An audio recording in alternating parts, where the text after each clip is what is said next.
Guys, wala kaming pasok bukas, holiday. Ito, na-stress ako ngayon. Wala akong ganang kumain, guys, kasi umalis ako kanina. Nautosan ako ni ma'am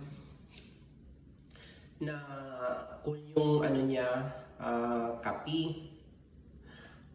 Guys, pagbalik ko dito sa pantry, kasi may nakalagay ako ng pagkain. May nagkumuha, hindi nagsasabi. Hindi tuloy, wala na tuloy gana kumain. Ayan guys. Nabawasan. Kaluka. Parang wala na tuloy akong gana kumain. Tapos ito pa guys, nakakatuwa. Chichik ko kasi umapir dito.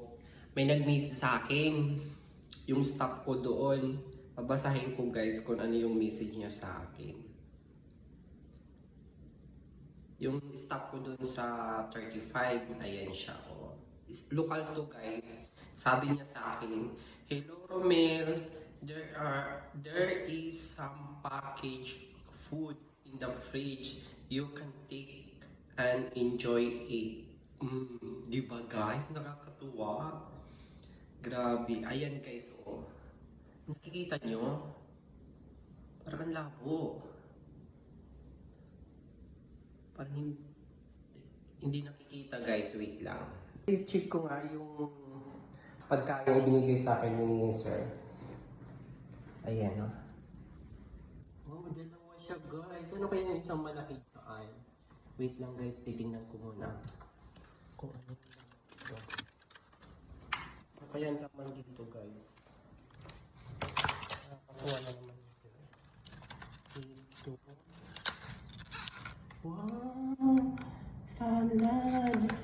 Yung isa. Favorite ko yan. Gusto ko yan. Bakit hindi niya kinain? Alam nyo guys, kung oh my God! Bongga! Ano yun? Oh my God! Wow! Bongga siya guys.